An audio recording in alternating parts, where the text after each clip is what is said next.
Bien, muy buenas tardes de nuevo para todos y para todas. Sean nuevamente bienvenidos y bienvenidas a este espacio de formación.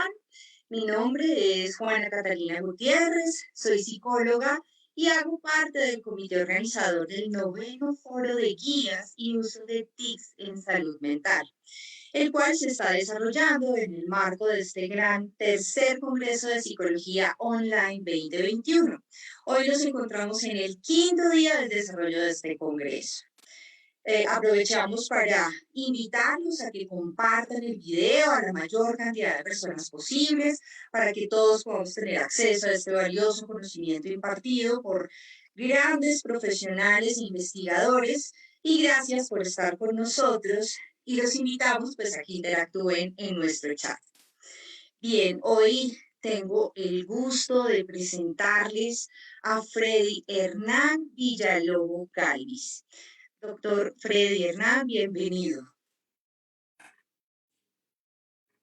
Hola, Juana Catalina, muy buenas tardes. Muchísimas gracias y me siento honrado de poder estar acá en este espacio de formación tan importante. Muchas gracias por la invitación. No, gracias a usted por aceptar la invitación. Yo quiero contarles que el doctor Villalobos es psicólogo de la Universidad Nacional de Colombia, es especialista en docencia universitaria de la Universidad de Nariño, especialista en estadística de la Universidad Nacional de Colombia y tiene un doctorado en psicología clínica y de la salud de la Universidad de Granada. Y el día de hoy nos va a acompañar con una gran ponencia titulada Algunas experiencias y reflexiones sobre la prevención de la conducta suicida en Nariño. Bienvenido, doctor Fred. Vale, pues muchísimas gracias. De nuevo, pues mi agradecimiento a ti y a todos los organizadores de este congreso. Y pues bueno, me siento honrado por tener la posibilidad de presentarles a ustedes en este espacio eh, sobre guías en salud mental. eh, Estas reflexiones y experiencias que hemos venido construyendo en nuestro trabajo en la Universidad de Nariño, una universidad pública que queda en el departamento de Nariño, al sur de Colombia, en zona de frontera, bueno, con todos los esfuerzos que hacemos por impactar en nuestras realidades locales y que, bueno, espero que pueda ser de utilidad para todas las personas que nos puedan ver. Así que, pues, si me permites, pues entonces iniciamos. Bueno, quiero antes, pues, comentarles, yo trabajo con la Universidad de Nariño, con el Departamento de Psicología de esta universidad, y trabajo también con la Maestría en Promoción y Prevención de Salud Mental de esta misma universidad. Eh, y pues en ese marco hemos venido trabajando en el tema de la prevención de las conductas suicidas desde hace varios años.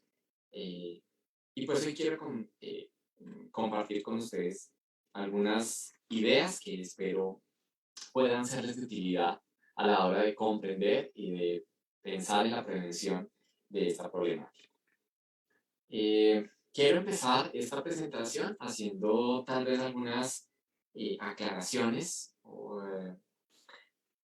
¿Por qué? Porque a veces cuando pensamos en el tema del suicidio, fundamentalmente solemos pensar en la crisis suicida, eh, de pronto en el intento, pero resulta que las conductas suicidas pues tienen varias, o uno puede identificar varios tipos de conductas suicidas. Y creo que el primer ejercicio que tenemos que hacer es el de comprender un poco cuáles son esas conductas suicidas y entender en ese mismo sentido de qué manera se presenta eh, cada una de ellas y qué lógica tiene dentro de una mirada de proceso que espero poderles compartir el día de hoy. Entonces, empecemos primero por entender a qué nos estamos refiriendo cuando hablamos de conductas suicidas. Tal vez desde donde deberíamos iniciar o donde deberíamos arrancar es en pensar qué es el suicidio. ¿Listo? Y el suicidio es ya un desenlace. y es el desenlace de cuando ya hubo una muerte. Y cuando esa muerte se dio porque el propio individuo la buscó, ¿sí? O se la generó, llamémoslo así. Además, porque hubo una acción o una omisión que llevó a la muerte, ¿sí? Es decir, que la persona efectivamente hizo o dejó de hacer algo que al final le generó la muerte. Y finalmente, y hay un elemento allí bien importante, creo yo, para la psicología, un poco difícil para la epidemiología, y es la existencia de la intención de causarse la muerte. ¿Por qué digo que es importante para la psicología, pero un problema para la epidemiología? Importante para la psicología porque nosotros entendemos desde la psicología la importancia de la motivación en el comportamiento humano. Y entonces, algo que realmente entra a definir el sentido de las conductas suicidas es esa intencionalidad de causarse la muerte. Ahí hay una motivación de la persona por llevar a cabo un comportamiento que lleve a la muerte, pero, pues bueno, ahí empiezan a aparecer el tema de los motivos, del objetivo, del propósito de ese comportamiento que lleva a la muerte. Y es un problema para la epidemiología porque cuando se intenta llevar a cabo el tema de mm, la verificación del caso, pues vamos a tener una dificultad importante y es cómo sabemos que la persona realmente tenía la intención de generarse la muerte o no. Porque también encontramos muchos casos de personas que llevan a cabo conductas que les hacen daño, pero que su fin no era la muerte. Entonces, bueno, ahí tenemos una dificultad. Entonces, por ejemplo, la Organización Mundial de la Salud no toma en cuenta el tema de la intención, sino que se queda con los elementos iniciales. Desde la mirada psicológica, insisto, pues creo que para nosotros es muy importante ese tema de la intencionalidad. Entonces, bueno, como eh, digamos que este es el resultado final, ¿listo? Ese es el resultado último, el que no quisiéramos que la gente llegara. Y es el tema del fallecimiento por algo que la persona hace y que le genera su propia muerte, ¿listo? Pero resulta que ese resultado final, pues no es el único tipo de conductas suicidas, ¿sí? Sino que vamos a empezar a hablar de unas conductas que pueden llevar efectivamente a este desenlace. Entonces, en un siguiente o un tipo eh, de conducta distinto es el que corresponde a los intentos, al intento de suicidio. ¿Y a qué nos referimos con el intento de suicidio? A una conducta que es potencialmente autolesiva. ¿A qué me refiero con ello? Es decir, que la conducta puede llevar, digamos, de una manera real a que la persona se haga daño a sí misma y se genere una afectación significativa a su integridad y a su salud. Pero la característica del intento de suicidio es que no lleva a un resultado fatal. ¿Listo? Es decir, que la persona, a pesar de que lo haya intentado, ese intento no llevó al suicidio. ¿Ok? Por eso, por ejemplo, algunos autores dicen que es un suicidio fracasado o un suicidio que se ha interrumpido o un suicidio fallido. Y bueno, aquí también nos interesa que haya evidencia, implícita o explícita, de que la persona tiene alguna intención de provocarse la muerte. Entonces, fíjense que aquí ya estamos con que la persona está llevando a cabo un comportamiento que le genera la muerte. Que puede generarle la muerte, sino que por algo pasa y no llega a ese resultado. Otro tipo de conductas suicidas es lo que normalmente se conoce actualmente como las comunicaciones relacionadas con el suicidio. Es decir, nos estamos refiriendo aquí a esas formas interpersonales en que se expresa, se transmite o se da a conocer un pensamiento o un deseo asociado al suicidio. Es decir, aquí estamos hablando de que tenemos a una persona en interacción con otra y en esa interacción usted se puede dar cuenta o puede inferir que la otra persona le está expresando, le está dando a conocer, o sea, usted puede ver de alguna manera que esa persona tiene o un pensamiento o un deseo asociado con el suicidio. ¿Ok? En ese tipo de circunstancias, uno diría que hay como dos tipos de conductas de comunicación. Primero, las alertas. En inglés, digamos que más se maneja el término de amenaza, pero la connotación al español es distinto. Yo la paso más bien como alerta. Y es que son esas acciones también de tipo interpersonal, porque estamos en un escenario de comunicación, que pueden ser verbales o no verbales, y que se pueden interpretar como una comunicación de que en el futuro puede ocurrir una conducta suicida. Entonces, es cuando tenemos la posibilidad de darnos cuenta de que la otra persona dice algo, expresa cosas que nos permiten suponer o llegar a pensar de que de pronto la persona puede estar considerando la realización de una conducta suicida en el futuro. Y otra que es un poco más concreta, ya es cuando hay un plan suicida, es decir, que ya hay una formulación más sistemática de un programa de acción, es decir, ya hay unos pasos, la persona empieza a pensar el cuándo, el cómo, el dónde, de qué manera, ¿cierto? En qué circunstancias puede llevar a cabo la conducta suicida. Y a veces usted lo va a encontrar, por ejemplo, en ciertas cartas, o lo va a encontrar, por ejemplo, en ciertos mensajes que envía a otras personas, o lo puede encontrar en ciertos dibujos que la persona puede llegar a tener. Entonces, fíjense que no son conductas suicidas propiamente dichas o conductas que hagan daño, que le lleven a la persona a hacer daño, pero sí son conductas que entendemos en términos de que nos da información acerca de cómo o que las personas están considerando en un determinado momento llevar a cabo una conducta suicida. A un nivel un poco más bajo, llamémoslo así, estarían las ideaciones suicidas. ¿Qué son las ideas suicidas? Son pensamientos, planes o deseos que tienden a ser persistentes. ¿Listo? Y en los que la persona, el contenido de esos pensamientos, planes o deseos, son el de cometer suicidio. Bueno, el de llevar a cabo un suicidio.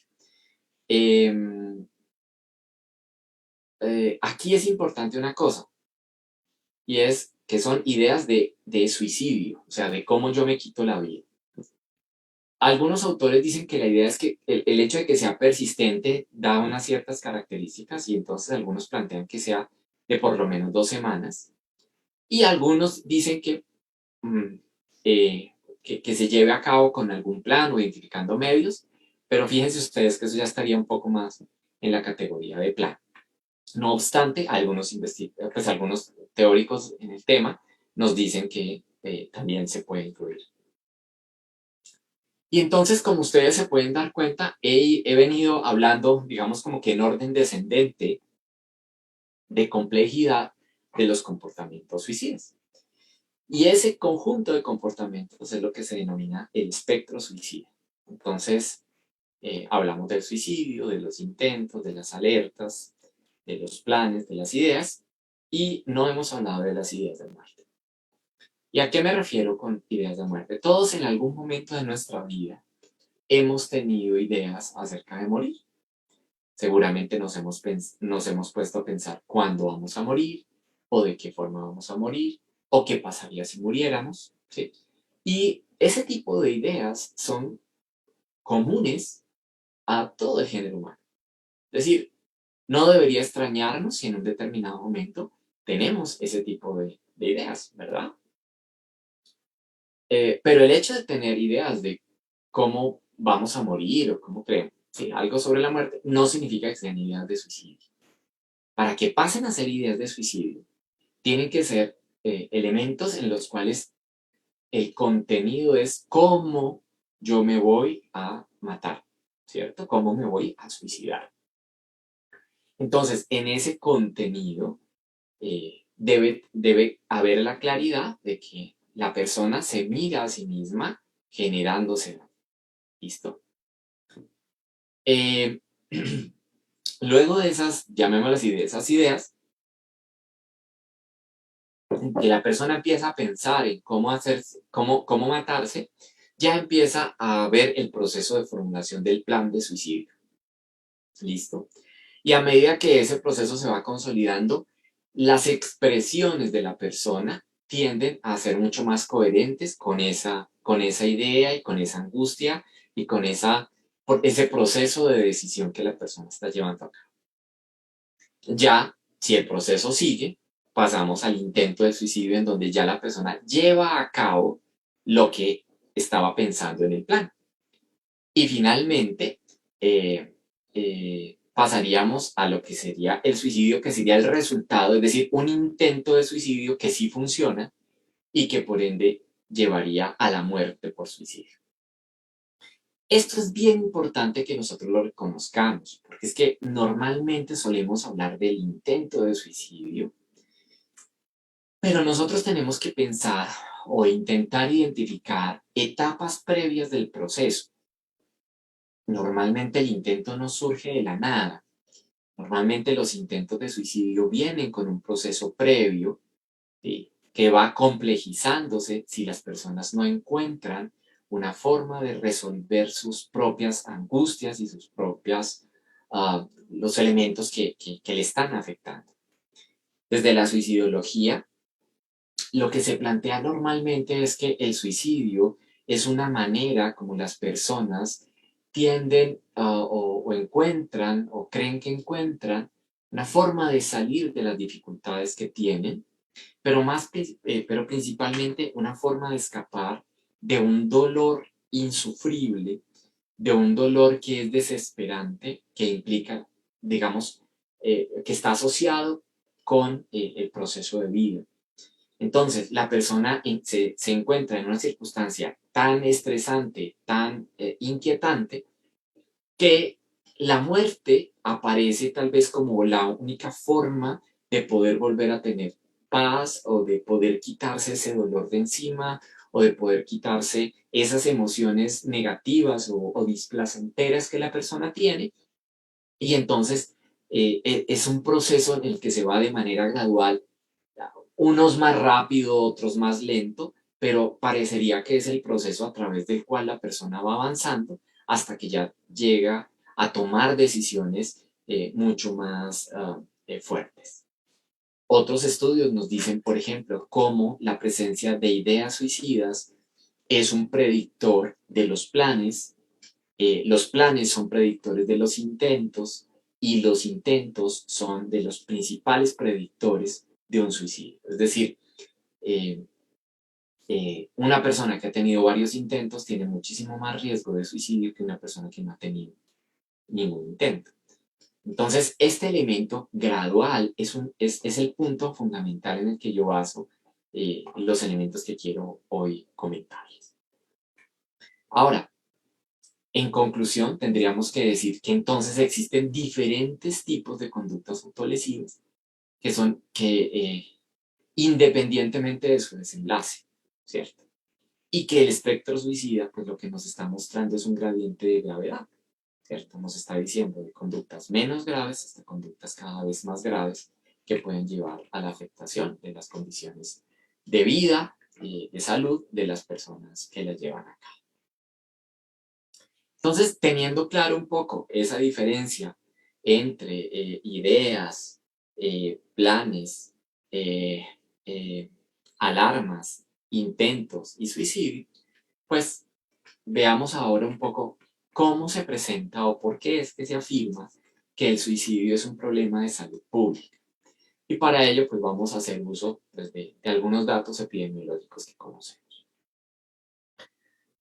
En las estadísticas mundiales nos dicen que cada año 800.000 personas se suicidan en el mundo. ¿Listo?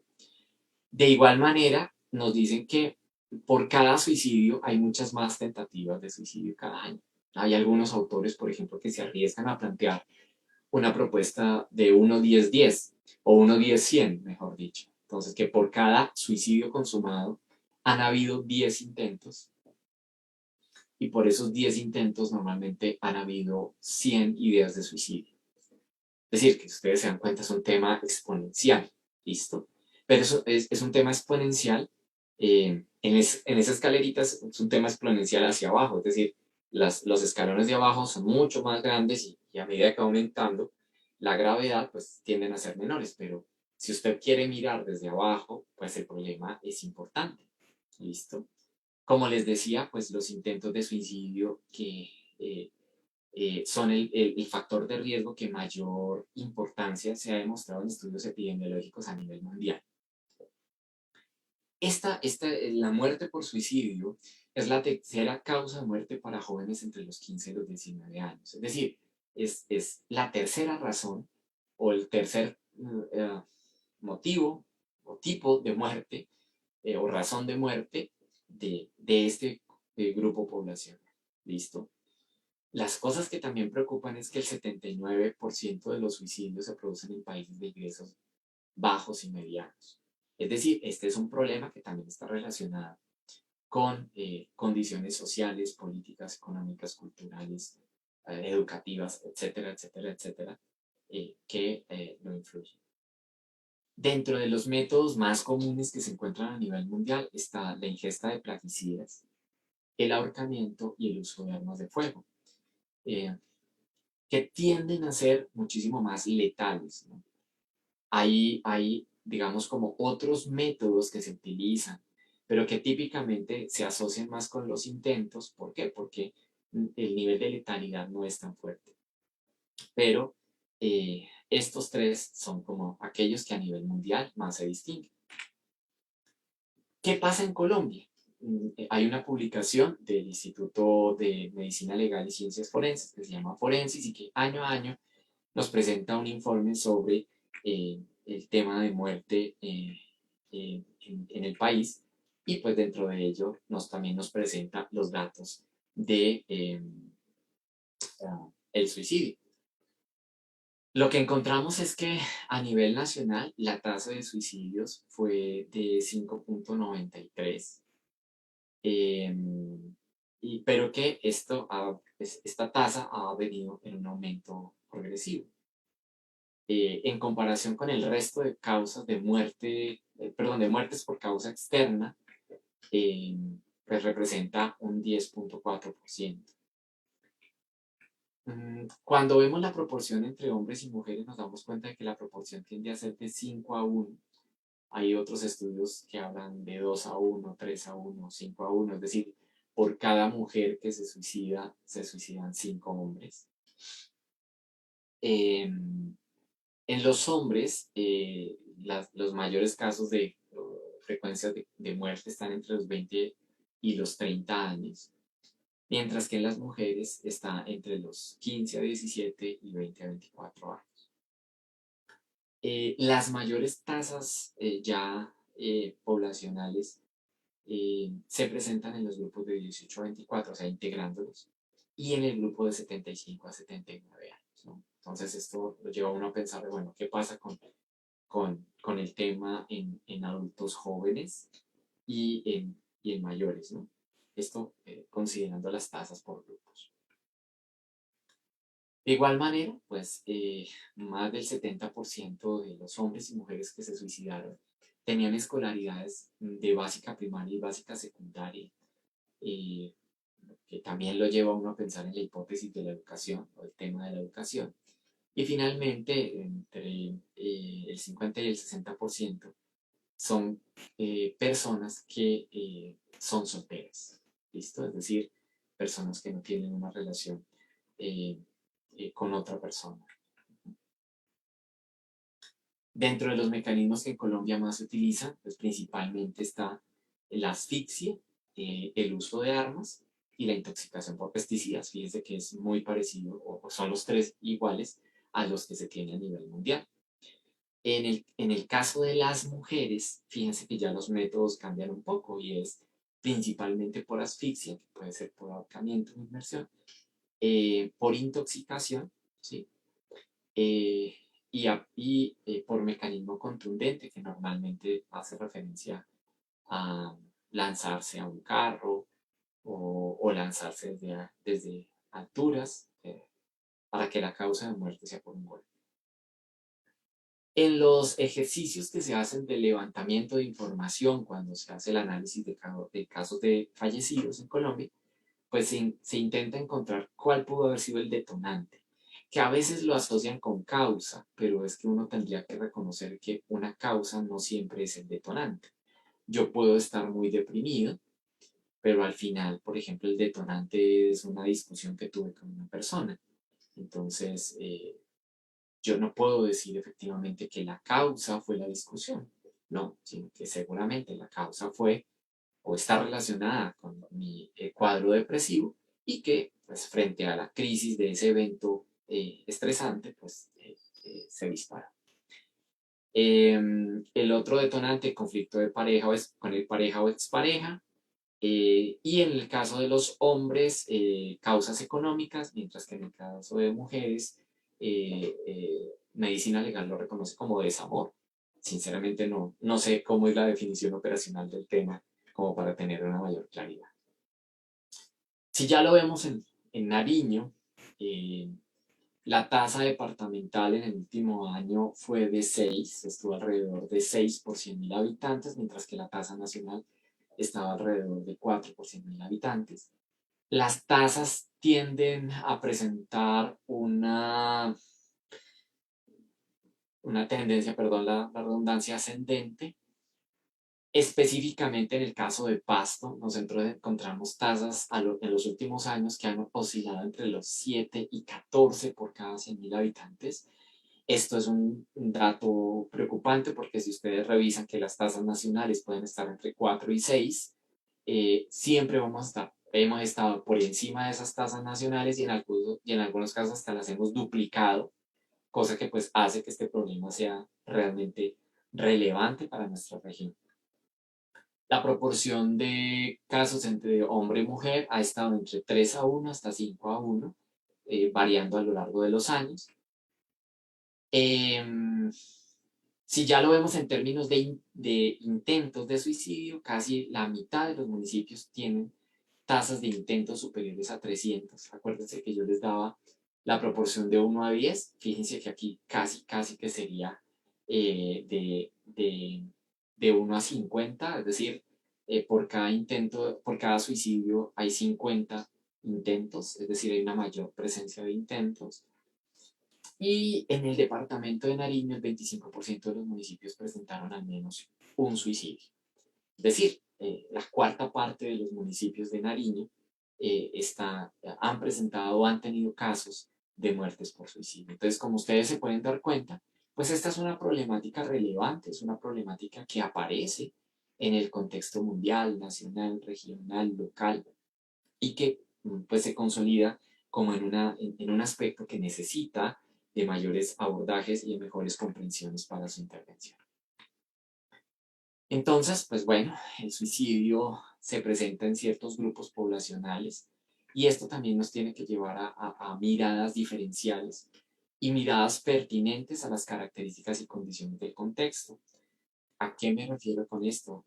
Nosotros no podemos quedarnos tranquilos solamente diciendo, hay más hombres que mujeres que se suicidan, o hay más personas a nivel rural que a nivel urbano, o son más jóvenes o son más viejos. No, o sea, creo que esos elementos lo que nos están diciendo es cómo el fenómeno es muy particular y responde a unas características de esos grupos, ¿sí? Responde a unas características de esas personas y a las cuales tenemos nosotros que atender y, y que nuestras acciones de prevención, de intervención, tienen que partir de reconocer esas características y ver de esa misma medida cómo respondemos con acciones pertinentes. Y aquí es muy importante y quiero pues como el llamado que también podemos hacer desde la mirada regional, y es que el mundo y Colombia específicamente no funciona como funciona Bogotá.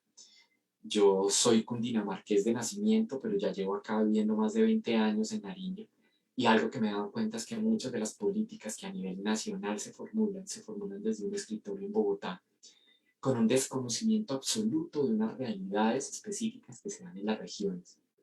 Por ende, aquí pues aprovecho como para hacer el llamado para decir, oiga, mire, necesitamos entender las particularidades de los fenómenos en los contextos en los que suceden, porque es que son esos contextos los que le dan sentido a esos fenómenos.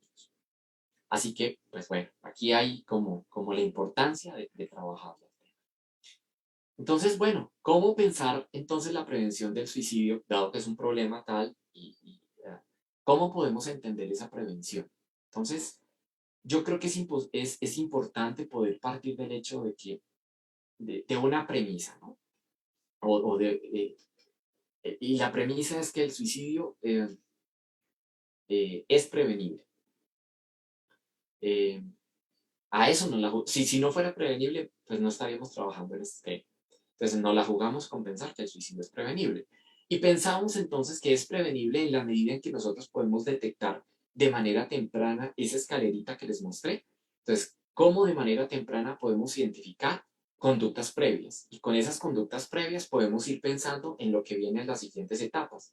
Si yo puedo detectar etapas previas, pues entonces mis intervenciones pueden tener efecto a futuro. ¿Listo? Y pues bueno, tal vez yo puedo detectar eh, o puedo esforzarme en intentar detectar las conductas suicidas de la manera más temprana posible. Entonces recuerdan ustedes la escalerita que nosotros veíamos acá, pero resulta que cuando nosotros vemos esa escalerita, cuando la gente tiene ideas de muerte, pues uno no lo puede ver, cuando tiene ideas de suicidio tampoco lo puede ver. De pronto cuando uno empieza a encontrar planes de suicidio, tal vez sí se puede empezar a ver, ¿sí? O sea, ya es factible que alguien más vea la nota, vea el comentario, vea, sí, escuche la situación y entonces a partir de ese momento los comportamientos suicidas se hacen visibles. Y es cuando entonces, bueno, ya podemos ver las alertas de suicidio, los intentos, etcétera. Pero fíjense que este horizonte clínico, que es el que nos permite ver en qué punto, a partir de qué momento el fenómeno del suicidio es social, o sea, es evidente para un otro, entonces en ese momento ya podríamos nosotros decir, bueno, aquí hay forma de hacer algo. Pero la pregunta sería, ¿no será que podemos ir un poquito lo más temprano? Es decir, no esperemos a que en nuestro consultorio de psicología nos llegue la persona en medio de una crisis diciendo que va a intentar suicidarse. ¿No será que podemos ir un poquito más temprano para poder detectar esto desde antes? Y si lo detectáramos desde antes, poder realizar intervenciones que permitan que este proceso no se dé. Entonces, bueno, perdónenme un minuto, aquí el clima como que se bajó y se me oscureció el cuarto. Un momento, por favor. Ya, qué pena con ustedes. Entonces, el suicidio no surge de la nada, el suicidio surge de una serie de procesos que la persona ha tenido. Y entonces uno podría empezar a decir que hay un momento previo, antes de las conductas suicidas, en donde hay una historia de interacción entre la persona y su contexto. Y que en ese contexto, pues uno puede identificar unos factores que predisponen. Por ejemplo, el hecho de que yo tenga una predisposición a una enfermedad mental es un factor que influye. Pero también voy a tener unos factores protectores. Por ejemplo, si tengo una familia estructurada, es un factor que me va a proteger. De igual manera, van a aparecer unos factores que pueden precipitar la presencia o el inicio de los comportamientos suicidas. Entonces, digamos que yo puedo llegar a pensar que para que esas conductas suicidas se presenten, pues tienen que haber unos factores de predisposición, unos factores protectores y unos factores precipitantes que den origen a ese comportamiento. Pero también tengo que entender que seguramente van a haber unos factores mantenedores que van a hacer que estas conductas suicidas permanezcan en el tiempo.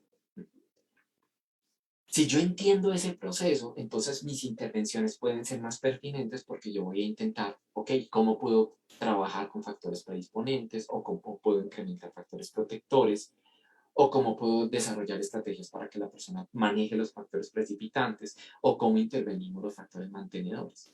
Entonces es importante entender cómo se va dando ese juego de los diferentes factores en la presencia de la conducta suicida. Si yo entiendo entonces esa historia evolutiva del comportamiento suicida, yo podría entonces empezar a pensar que ya puedo entrar a trabajar desde lo que se considera la promoción de la salud y la prevención. ¿Listo? Entonces, yo, ¿desde dónde puedo empezar a trabajar en el suicidio? Miren, yo no tengo que esperar a que la persona venga acá diciéndome que se va a suicidar. Yo puedo empezar desde mucho antes. ¿Dónde? Desde la promoción de la salud mental, específicamente en el fomento de la salud mental, Es decir, en el desarrollo de acciones que promuevan factores protectores, que promueva el aprendizaje y desarrollo de habilidades que permitan que las personas logren adecuados niveles de salud mental. Entonces, fíjense que yo puedo empezar a trabajar desde acá. Entonces, ahí vale muchísimo el trabajo que hagamos en promoción de la salud mental.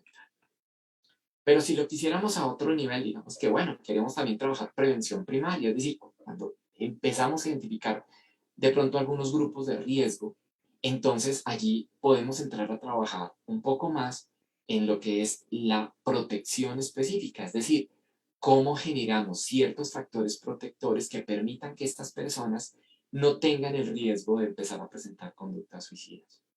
Por ejemplo, si yo me doy cuenta de que el desamor es una causa que puede llevar a situaciones de conducta suicida, ¿cómo puedo yo trabajar con las personas a lo largo de su ciclo de vida para que cuando empiecen relaciones afectivas las vivan de una manera saludable, de una manera positiva, de una manera constructiva y que de pronto la ruptura de una relación no los lleve al riesgo de presentar conductas suicidas? Entonces yo fomento ese desarrollo de emociones positivas o de habilidades para el manejo de relaciones afectivas adecuadas. ¿Listo? Entonces fíjense que la prevención primaria estaría orientada a ese desarrollo de factores que protejan de manera específica a las personas ante esos riesgos que pueden encontrar en su vida y que les pueden llevar a las conductas suicidas. Pero supongamos que no, que necesitamos seguir trabajando un poco más. Bueno, pues podemos hacer prevención secundaria. ¿Y cuándo aparece la prevención secundaria? Cuando ya se presentan las ideas, perdón, los comportamientos de suicidio. Aquí, ¿qué es lo que vamos a intentar? Vamos a intentar es poder disminuir o bajar lo que más podamos este horizonte clínico. Es decir, cómo podemos detectar de una manera lo más temprana posible la presencia de conductas suicidas y cómo podemos garantizar un tratamiento inmediato, ¿cierto? O sea, la prevención secundaria hace referencia a la detección temprana y el tratamiento oportuno de las problemáticas. Entonces, el tema es cómo podemos llegar a detectar lo más temprano posible las conductas suicidas y cómo podemos garantizar que las personas reciban el tratamiento que requieren para que este problema no se cronifique, sino que, listo, tuvo ideas suicidas, ok, venga, manejémoslas de tal manera que no tenga necesidad de seguir subiendo por la escalera. A veces las cosas no funcionan y el tema sigue subiendo. Entonces, bueno, pues si entonces el tema ya es que la persona está considerando, que ya tiene planes, que ya está llevando a cabo todos los preparativos para el suicidio, podemos nosotros entonces hacer intervenciones de carácter clínico que estén orientadas fundamentalmente a limitar el daño, es decir, a evitar que el tema sea más grave o que la persona lleve a este tipo de conductas y que efectivamente llegue a hacerse daño. Y finalmente estaría la prevención terciaria, que cuando se daría después de que la persona ha intentado de manera fallida un suicidio. Entonces, ¿cómo podemos trabajar con ellos? Dos cosas: la reintegración a su vida cotidiana, a su vida normal, llamémoslo así, a sus funciones, a su rol social, y por otro lado, ¿cómo podemos prevenir recaídas? Recuerden que el intento es el principal factor de riesgo de suicidios posteriores. Entonces, lo que tenemos aquí que hacer es cómo trabajamos para que estas personas que han tenido un intento no lo repitan, porque en la medida en que lo repitan, el riesgo de suicidio va a ser muchísimo mayor.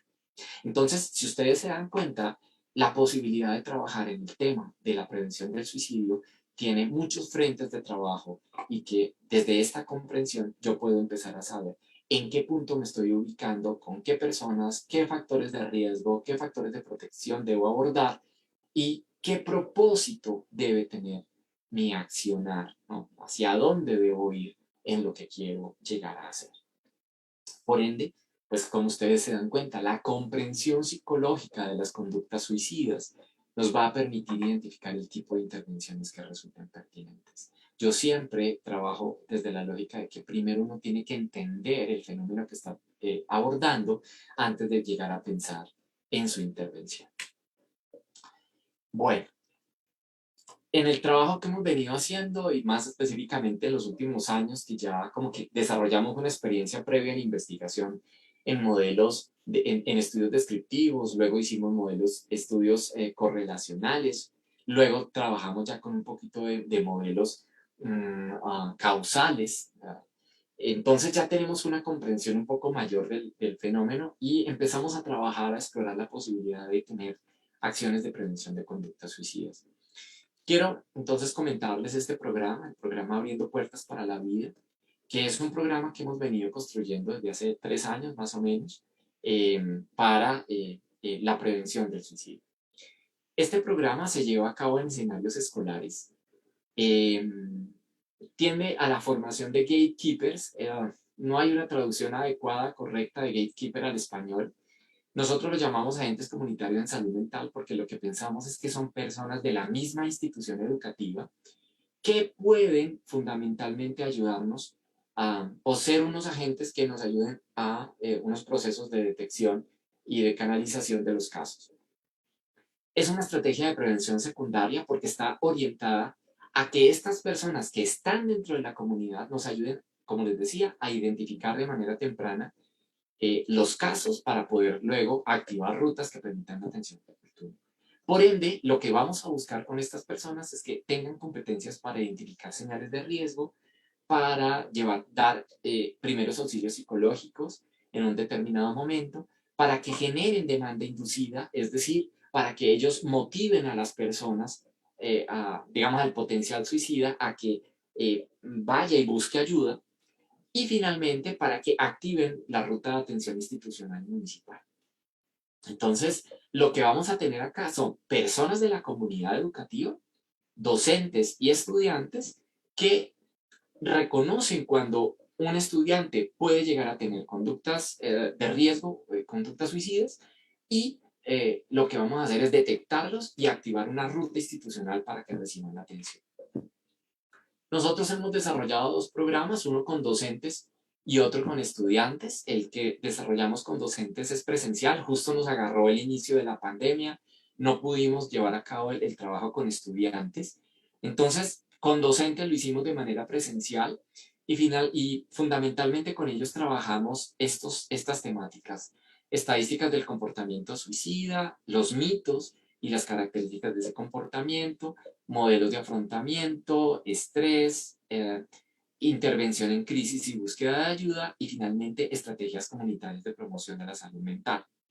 Todo eso lo hacíamos a través de ejercicios de sensibilización, de reflexión, de información y de proposición, es decir, que las personas pudieran, los docentes pudieran también plantear estrategias desde su campo de saber.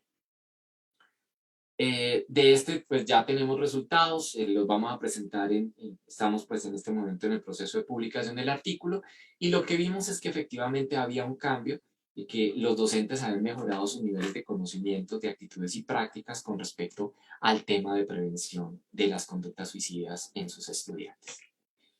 El segundo formato, como les decía, que era el de estudiantes, no pudimos llevarlo a cabo de manera presencial, entonces desarrollamos una plataforma que se llama, va a tener el mismo nombre, Abriendo Puertas para la Vida, estamos ya terminando algunos detalles finales. Es una plataforma que está dirigida fundamentalmente al aprendizaje, es un objeto virtual de aprendizaje, y lo que busca es que el estudiante que quiera llegar a volverse gatekeeper tenga la posibilidad de formarse a través de la plataforma. Esta plataforma ya tiene muchas más unidades. Entonces, ¿por qué? Porque al comienzo dijimos, no, pues que ellos sepan identificar señales y activar ruta, pero luego nos dimos cuenta de que pues necesitábamos también desarrollar en ellos todas unas habilidades para que ellos también sean beneficiarios de este tema. O sea, no nos interesaría que un gatekeeper en un determinado momento tuviera una crisis suicida, entonces vamos a fortalecerlo.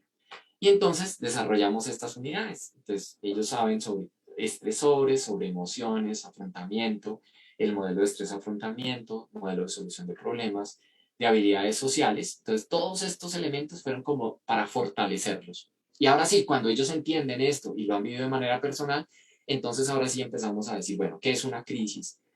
¿Cómo se hacen los primeros auxilios psicológicos? Una competencia específica que es la escucha y la validación emocional.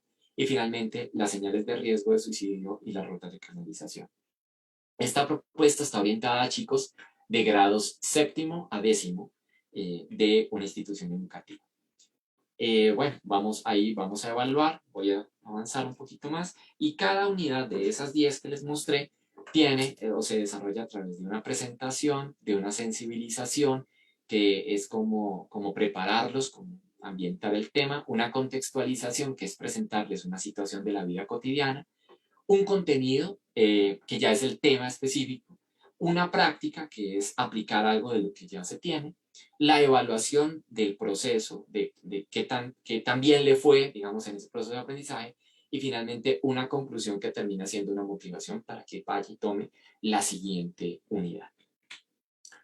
Y finalmente les quiero presentar una estrategia que estamos montando con un par de estudiantes de licenciatura en informática, y es una solución informática para la detección temprana de conductas autolesivas y la prevención del suicidio. Entonces, si ustedes recuerdan, yo les decía que el reto que tenemos es cómo hacer una detección temprana. Y una de las formas que la literatura nos dice que podemos mejorar la detección temprana es a través de ejercicios de screening o de tamizaje que nos permitan detectar de manera temprana los casos. Entonces, la propuesta que tienen estos chicos es la poder desarrollar una solución informática que permita que yo pueda hacer tamizaje con los chicos, esa información del tamizaje. Bueno, el tamizaje se organiza con el orientador o la orientadora escolar. A través de la plataforma, entonces, aplicamos el tamizaje. La plataforma nos da la valoración de ese ejercicio. Si es necesario, entonces se activa digamos, en la aplicación que se haga en línea del instrumento.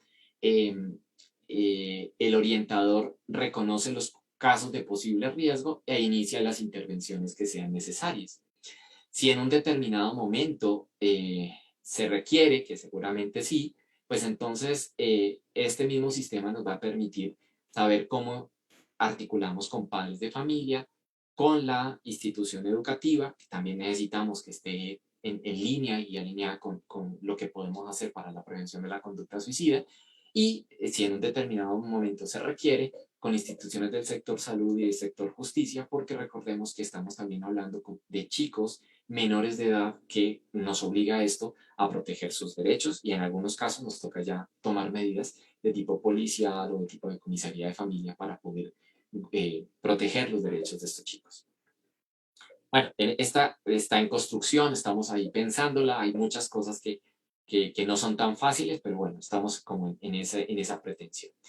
Ya para concluir, pues quiero hacer énfasis en que el suicidio es un evento prevenible y que por ello tenemos que hacer esfuerzos para comprender ese proceso del que yo les hablé. eh, mm, Porque si no entendemos el proceso, va a ser muy difícil tener una postura frente al fenómeno como tal. Necesitamos miradas psicológicas sobre la evolución del proceso, necesitamos tener miradas desde la psicología que nos permitan entender por qué la gente intenta suicidarse. Eso es importantísimo, porque esas miradas nos van a ayudar a organizar o a darle línea a nuestras acciones. Ese modelo de la historia natural, de la escalerita, puede ser un recurso de comprensión. A mí me sirve como recurso de comprensión y creo que puede ser utilizado fácilmente en ese ejercicio. Si yo entiendo entonces el proceso, mis acciones de prevención, pues la idea es que sean coherentes con la lógica y el momento de ese proceso de desarrollo de la conducta suicida. No es lo mismo intervenir una persona que está con ideas a una persona que está con planes. No es lo mismo intervenir a una persona que está con un intento a una persona que nunca lo ha tenido, pero que está en riesgo de tenerlo. Entonces es como comprender muy bien esa parte. Las acciones de intervención integral siempre serán más posibilitadoras. Creo que aquí no, el tiempo no nos alcanza, pero es que un llamado también es entender que el fenómeno del suicidio no es un fenómeno individual, es un fenómeno colectivo, es un fenómeno familiar, social, comunitario. Entonces, las acciones siempre tienen que intentar apuntar no solamente al chico que tiene ideas, no, tengo que trabajar con su familia, tengo que trabajar con la institución, tengo que trabajar, digamos, con una mirada ecológica de que ese comportamiento no sucede en la nada, sino que eso sucede en medio de un contexto. Y finalmente, es invitarlos a que tengamos una mirada positiva de la salud mental, es decir, una mirada que pueda centrarse mucho más en los factores protectores, que nos permita entender que los seres humanos sí podemos llegar a tener mayores condiciones y habilidades y competencias para tener una vida con dignidad, una vida con sentido y una vida con bienestar. La invitación es precisamente a que hagamos de este tipo de trabajos y este tipo de fenómenos una oportunidad para seguir trabajando en ellos. Bueno, muchísimas gracias. Son ustedes muy gentiles. Y a quienes les interese, este es el sitio web de mi grupo de investigación. Ahí tienen ustedes las diferentes líneas y trabajos que nosotros hemos producido en los últimos años. Muchísimas gracias, muy amables. Doctor Villalobos, muchísimas gracias por compartir con nosotros tan importante investigación y tan importantes desarrollos tecnológicos. Le tenemos algunas preguntas. La doctora Gloria Cajiao dice, en el contexto en el que usted se encuentra, ¿existen estrategias para detectar grupos de riesgo suicida por parte del sistema de salud? ¿Qué acciones o programas adelantan para intervenir ese riesgo? Vale, yo creo que el desarrollo es un poco desigual. Yo tengo la oportunidad de trabajar en Pasto. En Pasto ha habido un esfuerzo muy importante por consolidar algo que se llama el Comité Intersectorial de Salud Mental, que es un espacio de articulación intersectorial efectivamente y que permite tener acciones coordinadas desde diferentes actores.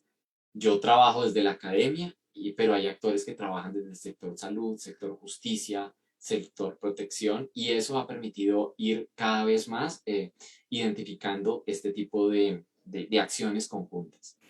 De igual manera, la IPS pública, Pasto Salud, ha creado una estrategia. En primer lugar, creo una política, que es una política muy interesante y que les recomiendo que la puedan ver, es la política de salud colectiva para el municipio de Pasto, con un proceso bien interesante, ya no de salud pública, sino de salud colectiva, con unas miradas muy desde el sur, pero muy interesantes frente al posicionamiento crítico de la comunidad como actores en la construcción de salud mental. De verdad que los invito a eso. Y en el marco entonces de la política de salud de Ciudad Bienestar, se llama la política de Ciudad Bienestar, hay acciones que se tienen con los grupos extramurales de trabajo en ciertas zonas con estrategias mucho más comunitarias que permiten la identificación de factores de riesgo, el fomento de factores protectores y la generación de acciones de trabajo con grupos o con contextos en los cuales puede haber mucho más riesgo. Entonces, bueno, digamos como que es el juego de diferentes actores, cada uno trabajando desde su quehacer, pero intentando generar aportes de articulación en los que podamos trabajar un poco más en la detección temprana de estos casos. Por ejemplo, hay unos esfuerzos muy interesantes que están haciendo orientadores escolares en las diferentes instituciones por hacer tamizajes. Hay unas limitaciones allí con el tema de lo ético y de lo legal que ha tocado mirar formas de poderlo solucionar, pero que han permitido en algunos casos ya eh, la detección oportuna de casos y la remisión. Hay un ejercicio también, porque es que el tema no lo podemos ver de manera aislada, tenemos que verlo en complejo. De nada sirve que una institución, por ejemplo, educativa, detecte un caso si yo no tengo una ruta municipal que funcione, si yo no tengo una EPS que me garantice que cuando la persona va, pues ¿qué pasaba? Tengo casos de colegas orientadores que van y dicen, mire, estuve toda una mañana en urgencias y no me atendieron o decían así, no me atendieron y me tocó devolverme con el niño porque ya no tenía forma y bueno, entonces un poco el trabajo ha sido, venga, la Secretaría de Salud Municipal ha dicho, tenemos atención de salud mental, el nivel de atención primaria en salud, recibimos urgencias en salud mental, atienden al chico, hacen la valoración y si el chico así lo requiere, se hace la remisión a siguiente nivel de atención, en donde el niño ya es remitido a un hospital de atención de salud mental. Entonces ya las rutas están funcionando y eso es muy importante porque entonces ya vale la pena hacer detección de casos porque efectivamente hay una ruta que los va a recibir y que les va a permitir eso. ¿Qué nos sigue faltando? Nos sigue faltando, por ejemplo, la oportunidad de la atención y el seguimiento. Los casos solamente se atiende la crisis y hasta ahí llega, pero pues bueno, es parte como de los retos que se van identificando en el proceso. Claro, muchas gracias. Y por aquí hay otra pregunta. ¿Estos desarrollos podrían ser utilizados en otros lugares del país? ¿Pueden ser generalizables? En este momento tenemos un proyecto que acabamos de presentar que intenta probar esta plataforma y el programa con docentes en varios colegios, en diferentes colegios de la ciudad de Pasto. Yo anhelo que si podemos nosotros demostrar, porque es que tenemos colegios de sector urbano, de sector rural, tenemos colegios en contextos de vulnerabilidad y otros de no tanta vulnerabilidad. El anhelo que tenemos es que si podemos demostrar que efectivamente la estrategia nos está funcionando en estos diferentes centros en los cuales la probemos, ya podamos generalizarla. Hombre, partiendo del reto y de entender que los procesos son específicos al contexto. O sea, yo aquí tengo un contexto de costa en Tumaco, en Nariño, en donde el suicidio se comporta de una manera completamente distinta a como se sucede aquí en la sierra o como sucede en el norte de Nariño, en los límites del Cauca, que es otra realidad. Lo que hemos intentado es encontrar unas competencias un poco más sólidas, que, digamos, como que me permitan o que me den espacio para que la gente pueda entender en sus contextos puedan aplicarlo en sus contextos. Pero yo sí invito como a que el tema de lo generalizable lo veamos con cuidado porque es que la cultura define mucho. O sea, y eso sí, o sea, no es lo mismo. Mira, aquí tenemos por lo menos 7 subregiones en el departamento de Nariño y cada una tiene una lógica distinta. Y no es lo mismo trabajar, por ejemplo, con población indígena que con población afrodescendiente o con población de sierra o con población urbana o con población rural. Cada una tiene un contexto. Pero hemos encontrado que esas competencias de pronto pueden ser. Un poco el reto que tenemos es llevarlo a cabo, pues irlo ampliando, ¿no? Irlo ampliando. O sea, Dios mediante, probamos en Pasto. La siguiente meta, que ojalá se pueda cumplir, es a nivel departamental en estas subregiones que les digo y vamos construyendo a ver qué tanto tenemos mucho por aprender realmente frente a esas particularidades. Es un gran reto el que tienen. Sí, Bien, pero es emocionante, créeme, bueno, es muy claro, me emocionante. imagino. Ujú. Maravilloso. Ok, y hay otra pregunta de la doctora Gloria Cajiao. Ella nos dice, ¿ha habido casos en los que se encuentra en que la persona quiere consumar el suicidio, se cuida mucho en sus expresiones y comportamientos para evitar que los demás puedan interferir sobre su deseo e intención? ¿Y se han registrado alguno de estos tipos de casos? Digamos como que cuando ya tenemos la muerte de alguien por suicidio, siempre va a estar esa pregunta. ¿Será que no lo mostró o será que no nos dimos cuenta? Por ende, ¿eso a qué nos lleva? A que es la importancia de trabajar con una mirada ecológica. A mí de nada me sirve tener un sistema o la super megaterapia que tú tengas, que eso, mejor dicho, le quita el suicidio al que le ponga, si no hay una comunidad o una familia que sepa que existe la problemática del suicidio y que sepa que puede detectar y que puede brindar ayuda. Es decir, no podemos llegar a pensar solamente en miradas micro, sino que aquí tenemos que entender muchísimo el contexto. Perdónenme que vuelva al tema, pero es lo que he aprendido yo acá. Y es, el contexto nos tiene que servir. Entonces, en ese mismo sentido, yo digo, pilas, o sea, la necesidad es poder trabajar mucho más a nivel comunitario para que las personas de la comunidad en general sepamos qué es el suicidio, cuándo sucede, por qué sucede, ¿sí? Que nos quitemos esos mitos que se han denunciado y que efectivamente tengamos una actitud mucho más abierta a poder ayudar a una persona que en un determinado momento llegue a presentar esa conducta. Entonces, sí, vamos a encontrar personas que tengan mucha seguridad frente al comportamiento, pero no siempre, por lo menos yo quiero guardar la esperanza de que siempre va a haber alguna señal de que nos está diciendo, venga, yo estoy pensando eso, no necesariamente estoy pidiendo ayuda, pero yo sí lo estoy pensando. Y bueno, como humanos debemos intentar ayudarnos los unos a los otros. Claro, por supuesto.